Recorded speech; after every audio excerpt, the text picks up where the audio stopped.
आइए एक कहानी सुनते हैं। कहानी का शीर्षक है जादुई तालाब। मीनू और पंकु गांव आए थे। गांव में खूब मौज मस्ती भरे दिन गुजार रहे थे। पढ़ाई, होमवर्क, प्रोजेक्ट वर्क और ग्रेड ABCD से दूर निश्चिंत और मग्न थे। वे दादाजी के हृदय के टुकड़े थे। दादी पल पल उनकी बलैया लेती थी, उनके खाने पीने का पूरा ख्याल रखती थी। जैसे ही तारे आकाश में निकलते थे, वे दोनों दालान में बैठकर दादाजी से कहानियां सुनते थे। दादाजी की कहानियों में फैटम, बेताल, चाचा चौधरी, नौड़ी, बॉब नहीं होते थे। होती थी परियां, राजा रानी की कहानियां, राजकुमार, नीला सियार, चूहे कबूतर की दोस्ती की कहानियां। ये सब उन दोनों के लिए एकदम नई बात होती थी। मजेदार, जिज्ञासापूर्ण, संदेशपूर्ण ये कहानियां मीनू और पंकु को रुलाती, हंसाती, डराती और शिक्षा भी देती थी। आज शाम एक कहानी दादाजी की पोटली से निकल कर आई। दोनों के सामने वह कहानी थी गांव की तालाब।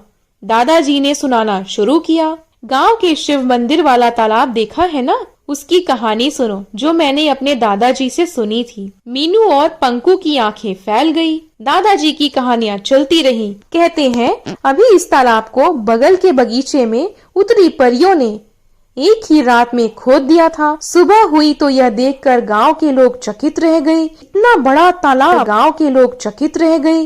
बड़ा तालाब, साफ पानी और चारों ओर पक्के घाट। लोग डर गए इस जादुई चमत्कार से। गांव वालों ने मिलकर बगल में एक शिव मंदिर तैयार करवाया। कोई भी उस तालाब का पानी नहाने में उपयोग नहीं करता था। कुछ साधु एक दिन घूमते हुए उधर से गुजरे। उन लोगों ने उन्हें अपने डर और तालाब बनने की कहानी सुनाई। साधुओं ने वहीं डेरा डाला और दूसरे दिन तालाब की पूजा की। साधुओं ने तालाब में प्रेम पूर्वक स्नान किया और आंखें मूंदकर पानी में हाथ डाला तो उनके हाथ में पीतल की कई बर्तन आ गए जो रसोई और खाना खाने के काम आते थे। इस करिश्मे को देखकर सभी चकित रह गए। साधुओं ने पुनः उन बर्तन को पानी में डाल दिया। लोगों ने साधुओं से इसका कारण पूछा तो साधुओं ने बताया परियों ने लोक कल्याण के लिए यह तालाब खोदा है। गांव वाले बाहर से आए व्यापारी, साधु महात्मा तालाब स्वच्छ जल पिए, स्नान करें, बर्तन निकालकर रसोई बनाएं और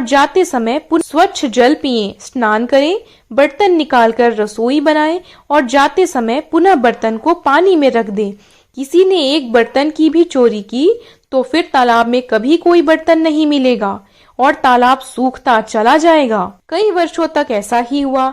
एक बार एक लोभी व्यापारी गांव में आया।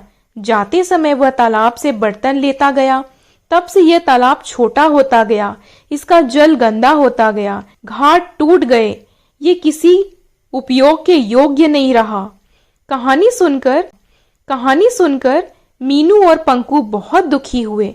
दादाजी का हाथ पकड़कर पंकु ने कहा, हम कभी भी किसी की कोई वस्तु चोरी नहीं करेंगे और सबको बताएंगे, इससे दूसरों का बड़ा नुकसान हो सकता है। बच्चों को इस कहानी से बहुत बड़ी शिक्षा मिल गई थी। दादाजी भी बच्चों को देखकर खुश थे। इस कहानी से हमें यह शिक्षा मिलती है कि कभी भी हमें चोरी नहीं करनी चाहिए, हमें कोई भी रूल रेगुलेशंस को ब्रेक नहीं करना चाहिए और हमेशा हर चीज के लिए अपने काम के प्रति वफादार और ईमानदार रहना चाहिए। इसी प्रकार की और कहानी सुनने के लिए हमारे चैनल को लाइक, शेयर एंड सब्सक्राइब करें और हमें कमेंट करके बताएं कि आपको ये जादुई तालाब की कहानी कैसी लगी। धन्यवाद।